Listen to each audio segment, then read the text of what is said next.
Next up, let's have a loop at a really cool feature of Rekordbox and the Pioneer players, and that's active loops. These are loops that you set on a track that automatically kick in when you get to a certain point within that track. Now you can only have one of these per track, but they're very, very useful. So imagine getting to a certain part of your track and the loop automatically kicking in.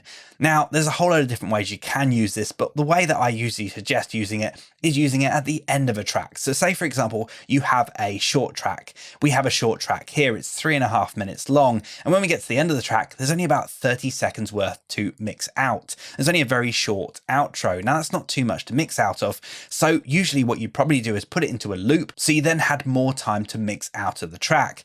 Now, what if when you got to this part of the track, it automatically put itself into a loop, so you had more time to mix out of the track? And that's what we can do with active loops. So this is done with memory cue loops. So we're going to create one of those in exactly the same way as we did before. So I'm going to move it to this point here.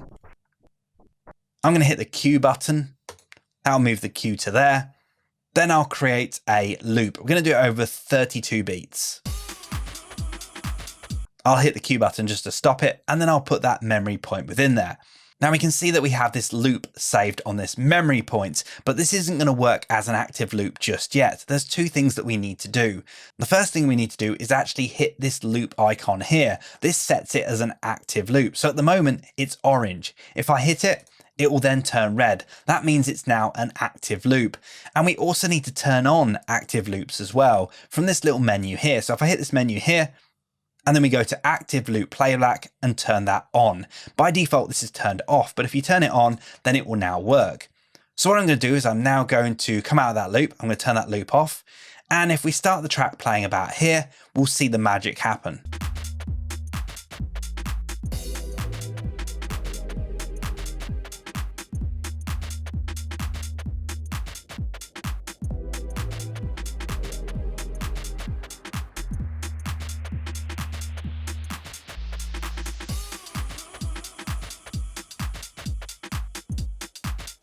So as you can see, as soon as we got to that memory point, that loop automatically kicked in. Now, if I turn that loop off and I deactivate that as an active loop, so I'm going to hit it once and that turns it back to orange again, you'll see that it doesn't do it now.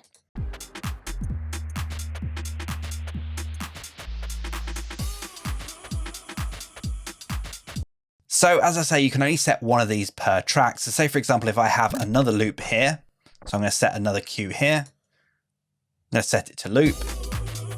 Hit cue and then hit memory point. I've got another loop earlier on in the track. So I can only have one active loop. So if I set it as the active loop here, I can't set it as the active loop here. If I then set this as the active loop, it would then switch between the two.